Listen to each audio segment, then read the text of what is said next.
네, 브라질 룰라 대통령이 국빈 방한 중인데 어제 청와대 영빈관에서 국빈 만찬이 열렸습니다. 기업 총수들도 다 참석을 했는데요. 이게 포인트를 되게 잘 잡은 것 같아요. 이재용 회장은 명함을 교환하는 모습이 포착이 됐고 정의선 회장은 상당히 진지한 표정으로 깊은 상담을 하는 모습이었고요. 최태원 회장은 이제 손에 깁스를 한 부상 투혼을 볼 수가 있었는데요. 정혁진 변호사께 좀 여쭤보겠습니다. 그룹 총수들이 총출동한 행사였는데 제각각의 모습이 포착되면서 주목을 끈 것 같아요. 그러니까 이제 브라질 하면 세계에서도 몇 번째로 큰 나라고 당연히 예. 남미에선 제일 큰 나라 아니겠습니까? 그런데 룰라 대통령이 우리나라에 이제 그 방한을 했는데 누구랑 같이 방한했냐면 대규모 경제 사절단을 이끌고 방한을 했어요. 네. 그러니까 300명도 넘는다고 그래요. 그러니까 여러 가지 이유로 우리나라에 왔지만 그중에서도 가장 큰 이유는 역시 경제 아니겠는가.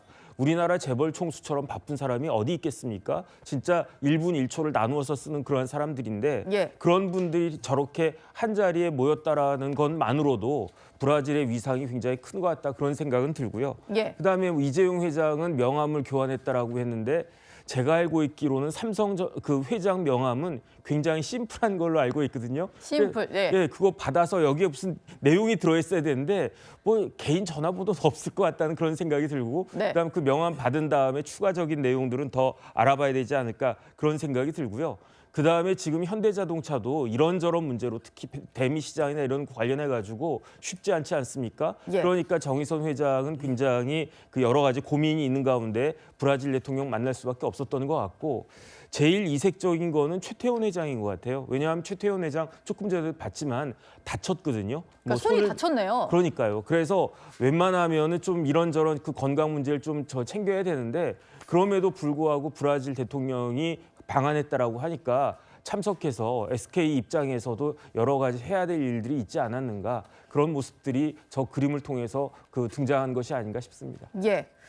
조금 전에 정혁진 변호사도 말씀을 주셨는데 이재용 회장의 명함이라고 해봤자 이름 석자 적혀 있지 않을까. 뭐 추가적인 정보는 없을 것 같긴 한데요. 허주연 변호사님, 기업 회장의 어떤 명함들 특징이 있을까요? 다른 일반 명함과는 다른? 그런데 기업 회장들 하면은 이재용 회장, 최태원 회장, 정의선 회장 다 얼굴만 봐도 그분이 누군지 알만한 얼굴이 명함인 사람들 아닙니까? 네. 그런데 이 개인 전화번호를 주는 것에 대해서는 좀 개인정보 같은 것들을 명함에 기재하지 않은 걸로 알려지고 있어요. 사실 변호사들 중에서도 개인 번호가 찍힌 명함과 그냥 사무실 대표 번호가 찍힌 명함을 두 개를 만들어서 구별을 해서 주는 경우도 있는데 예. 대기업의 회장들이만큼 개인 전화를 일일이 다 공유하는 게 좀 어려울 수도 있잖아요. 전화기가 한 대가 아닐 가능성도 상당히 높고요. 그러다 보니까 이재용 회장 같은 경우에는 개인 전화번호가 적혀 있지 않고 그리고 근무지 세부 층수, 그다음에 휴대전화 번호 뭐 이런 것들 아무것도 개인 정보가 적혀 있지 않고 예. 그냥 이재용 회장이라는 한자 이름과 지금 보시는 것처럼 저렇게 직함이 켜져 있는 굉장히 단순한 형태의 명함이라고 합니다. 네. 그리고 삼성 로고가 왼쪽 상단에 보이는 상황이고요. 사실 몇 년 전부터는 이게 다 사라지는 대기업 회장들 명함 중에서 이런 개인 전화번호가 사라지고 비서실 번호만 적혀 있는 경우가 많다고 해요. 최태원 회장 같은 경우도 그냥 최태원 회장이라고 적는 대한상공회의소 명함도 있고 최태원 회장이자 대표이사가 적히는 SK 주식회사 명함이 있는데 여기서도 휴대전화 번호는 적혀 있지 않다고 합니다. 예. 정의선 회장 명함은 조금 독특한 부분이 있는데요. 이 개인 전화번호가 적히지 않는다는 점은 동일하지만 이름과 직함에 옆에 한자가 아니라 중국인들이 쓰는 간체자로 병기가 되어 있다고 해요. 아, 그렇군요. 네, 그래서 뭐 사명이라든가 회사 주소 같은 것들도 다 간체자로 병기가 되어 있는데 이 중국의 엄청난 전기차 시장인데 현대차가 여기서 좀 고전하고 있는 부분이 있거든요. 그렇지만 포기할 수 없는 시장이기 때문에 이 중국과의 비즈니스를 위해서 이렇게 간체자를 함께 병기한 그런 명함을 쓰는 것이 아닌가 추정됩니다. 예. 이재용 회장 같은 경우는 근무지와 비서실 번호, 또 최태원 회장은 이메일 주소를 적고 정의선 회장은 회사 주소까지 기재를 한다고 하고 당연히 개인 휴대전화 번호는 없는 게 회장님들의 명함이었는데요.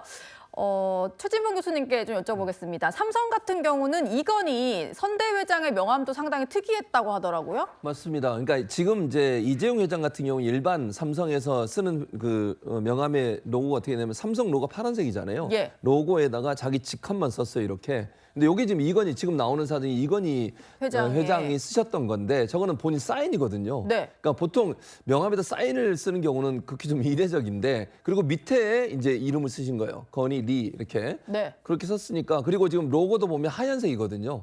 그러니까 독특하게 다른 사람들은 다 파란색 로고를 썼었는데 회장님만 당시에는 이제 이렇게 불쑥 튀어나오게 하는 거 있잖아요. 이렇게 음영을 줘가지고. 예, 양각 뭐 예, 이런 맞습니다. 식으로 좀 도드라지게. 네네. 그렇게 하얀색으로 썼고 본인의 사인을 집어넣고 밑에 이건희만 쓴 아주 단촐하지만 그냥 회장이라고 하는 체어맨이라고 하는 부분이 명확하게 보일 수 있도록 해서 본인의 사인이 들어간 독특한 명함을 사용하셨다고 알려지고 있습니다. 예.